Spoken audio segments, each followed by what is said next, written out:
You brought up Damien, so I kind of want to bite the bullet. Netflix's Perfect Match just premiered. We're getting into a few of the highlights and our thoughts on the first few episodes. Hey guys, welcome back to Shared News. Before we dive in, make sure you guys are subscribed to our channel, you've hit that notification bell, and you give this video a like so you never miss out on any of our videos. I'm Kayla Thompson, joined today by my twinnie, Kayla Galloway. KG, I haven't seen you all week. How's your week been? How was your Valentine's Day? Good. Yeah, we didn't go out to do the crowds. Nobody wants that. So we brought home Italian food and watched some Always Sunny. It was a great one. Love What about that you? show. That's a good one. Yeah, for me, single Pringle over here. I kind of just stayed in the house for a bit. I did some work and then I met some of my girlfriends for lunch. So it was a pretty cute week for me. Everyone loves a Galentine's. Yes, everyone loves a Galentine's. But with Valentine's Day, we did have the premiere of the new Netflix show, Perfect Match, which is basically where they jam all the reality stars from Love is Blind, The Circle, The Mole, Too Hot to Handle, and more into a villa together to compete to find their perfect match. So the first 4 episodes out of 12 came out. KG, tell me how you thought of, the first few episodes. What were your first impressions? Over here, we're big Bachelor fans. So in comparison to The Bachelor, like, how are you feeling about the show? I absolutely love this show. So as someone who has watched all the Netflix realities, so, Too Hot to Handle, all my favorites are coming back. I also love The Circle. I was specifically excited to see Joey. Well, I'll talk more about that later. My opinions change. But yeah, really compared to The Bachelor, a lot of people are specifically comparing it to Bachelor in Paradise, kind of bringing back these favorites. And I think the biggest difference is Bachelor in Paradise, it seems very producer driven, while Perfect Match really seems like these contestants are hot messes and they're creating the drama all by themselves. And I also really love the compatibility. The compatibility challenges, like specifically like trying to use them to build their relationship versus Bachelor group dates and stuff have almost lately been more of a throwaway. I feel like there is a really opportunity here for maybe Bachelor to take some notes on Perfect Match. No, I think you're onto something. I think for me, going into the show, I wasn't sure kind of what it was going to be fully about, but what surprised me were I really enjoyed the competitions and the pairings and how they matched each other with each other, I guess, if that makes sense too. Like, there's a lot more layers to the show where I feel like, yeah, as a Bachelor fan, I think, we were talking in another panel about how The Bachelor could take some notes on just revamping some of the ideas and group dates, even for Bachelor in Paradise, what they could be doing with the show. So yeah, it's an interesting show. If you guys haven't seen it yet, check it out. But we are going to talk about some of the highlights of the first few episodes and some things that we kind of, just getting into more of our thoughts. So spoiler alert here. But the first thing I want to know, KG, from you is, they matched a lot of people together. They were mixing and matching all over the place. But who was one of your favorite kind of first couplings of the first episodes? Ooh, so I mean, like I said kind of before, I love a hot mess, and Joey and Carousel really are that. Will they, won't they? They're kind of like the Sammy and Ronnie from Jersey Shore of Perfect Match. Oh my gosh, and yes. I love it. But, Carousel, that first episode, I was a little peeved at Joey of how he was treating Carousel, and after she ended up getting on a date with Chase, who was a new person coming in, and I didn't really like the way he was talking about her, and he was one of my favorites from The Circle. So he kind of went down a few pegs. Sorry, Joey, if you're watching this, you can still win me over. We love you, Joey.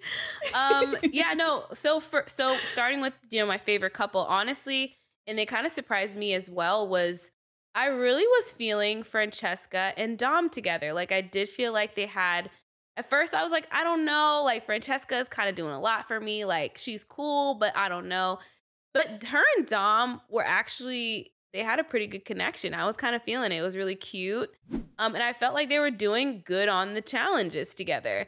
But speaking of Joey, he was actually one person that I went into like loving because, again, like you, I loved him on The Circle. We love you, Joey. He won the first season of The Circle. He was like, I'm a huge fan. But yeah, on this show, I was really surprised by Joey. I was kind of not really feeling him. So I don't know. From you, who else besides Joey do you feel like surprised you going into this show? Like maybe you thought of them a certain way in their original show, and then when they came on, you were like, oh, okay. See something different here. So definitely when it comes to love triangles, I kind of have something to say about all three of these. We've got Nick, Inez, and Shane. Shane from Love is Blind. I mean, he's a little unhinged. I had very mixed feelings going into Love is Blind, especially I think there was some tea dropped before Perfect Match of Shane and, oh my goodness, who was he engaged to on Love is Blind? Do you remember her name? Oh, Natalie. Yeah. Natalie, Shane and Natalie, and him potentially going on this show while they were still together or agreeing to go on the show, something to that effect. So I went in with kind of like a side eye. I think he's hilarious and such great television. I'm sorry. I kind of want him in the mix on all my reality television shows. I'm sorry, Kayla. I see your eyes, but it's the way it is. I love him. And Inez, I didn't know before, but obsessed with her. And very interested to see her being with Shane. That was very surprising. And then we have Nick from The Circle. So us Bachelor fans remember him in the headlines not too long ago when he was dating or kind of had a thing with Katie Thurston, a former Bachelorette. So I was really excited to see kind of how everything went down with him. And he had his eye immediately on Francesca, which all the guys kind of did. I get it. She's the hot commodity. Of course. But the way that Francesca and Dom had already connected, we're going to be perfect match. Let's go up to the bedroom. Halfway up the stairs, Nick pulls Francesca, and it might be the most awkward rejection on reality television history. What did you think? It was so cringy. I couldn't. I was like, oh my God, oh my God, oh my God. And the way he kept talking to her, like, in her ear, kind of, I was like, please stop doing that. But you know, I wasn't surprised by Nick because he was kind of giving that energy on The Circle. I was like, he's just corny. He just doesn't know how corny he is. And it's just Big Daddy Nick. So cringy to watch. Big Daddy Nick. Yeah, I mean, it was interesting to see people like Nick and then people like Joey, who we had these preconceived notions about. And just going back to Joey, and there were certain guys that I was just like, oh, you're actually kind of an F-boy. And, you know, some people that I was like, oh, I thought would be an F-boy, but they weren't, like Dom, you know? Dom from The Mole, he kind of gives, like, I would expect him to be not really there for love. But like I was mentioning before, like him and Francesca were so sweet together. And we'll talk about them a little later, but there was actually a pretty big, kind of one of the second to last episodes of this first batch, there was big fight between Francesca and Savannah from The Circle over Dom.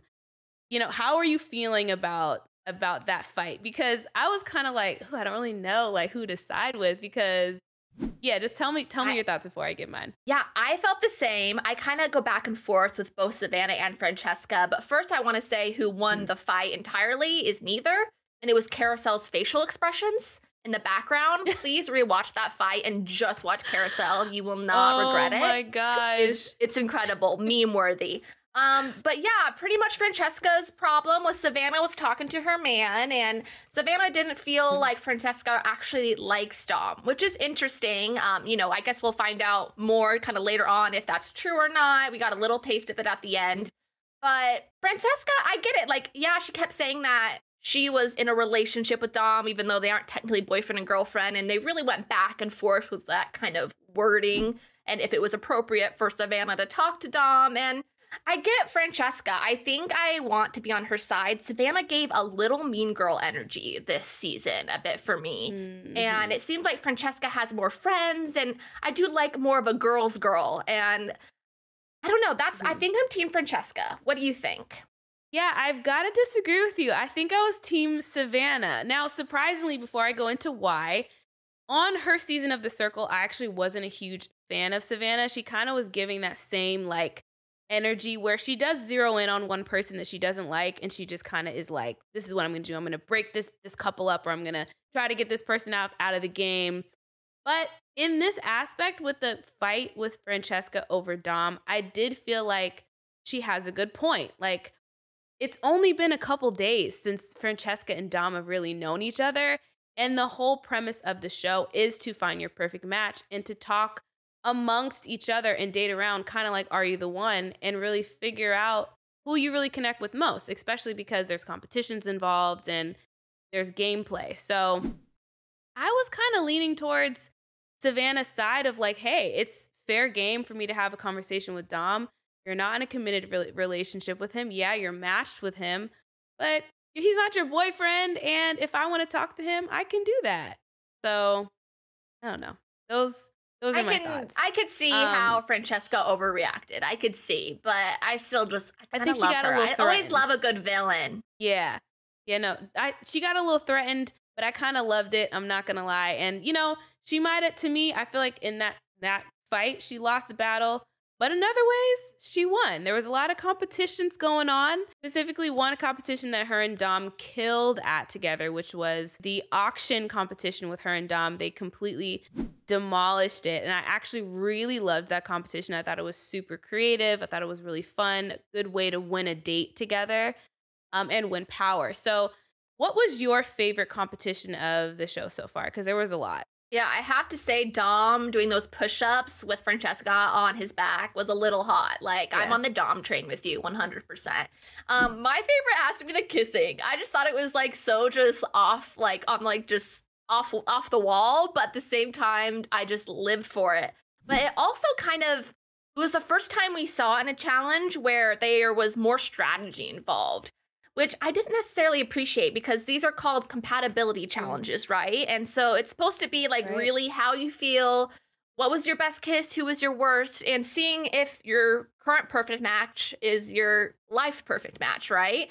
And so I got a little salty with Chase and Anne Sophie, where they both gave each other 10s, but he basically said right afterwards, no, that was not really a 10. And Carousel, who he gave like a 1, no, she wasn't really a 1. So he's kind of playing the system, and it's kind of going to be interesting if that's going to be happening more throughout the season, or if they're going to really try to take the compatibility challenges a little bit more seriously and above board, I guess. No, I think that's what I like about the competitions is that you can kind of go about it two ways. You could take it as like, okay, here's the kissing competition. Let's really figure out who I'm feeling.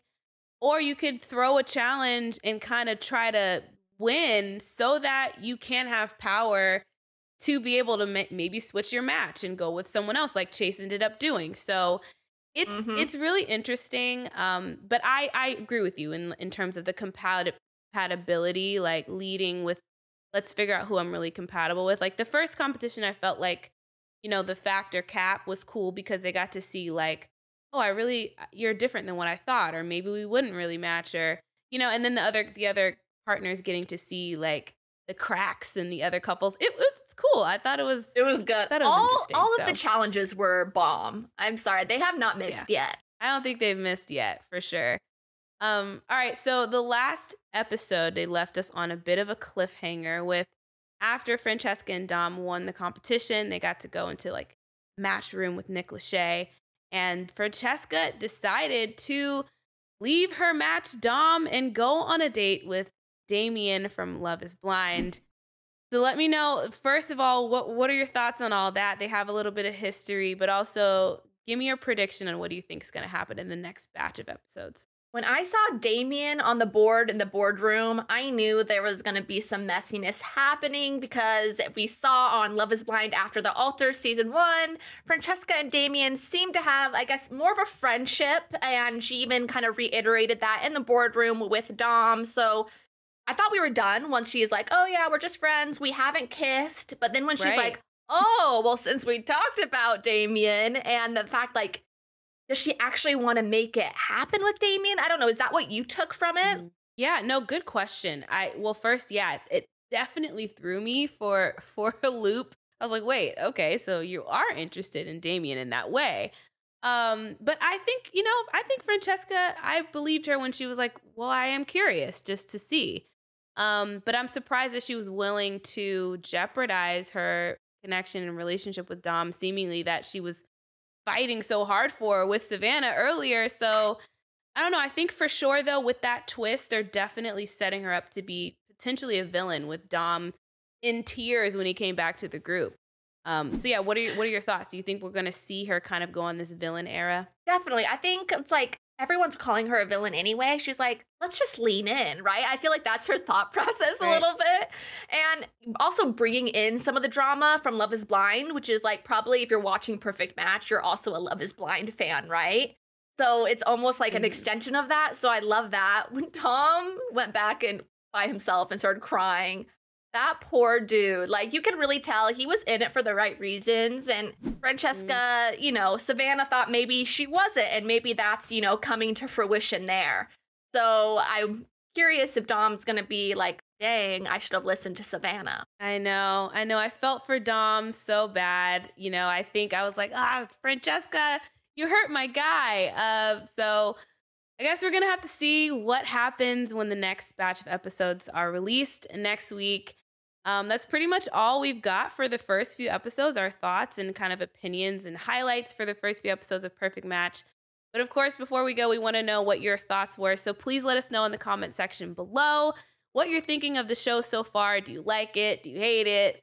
Let us know. And don't forget before you go to give this video a like, subscribe to Shared News, and hit that notification bell so you never miss out when we post our videos.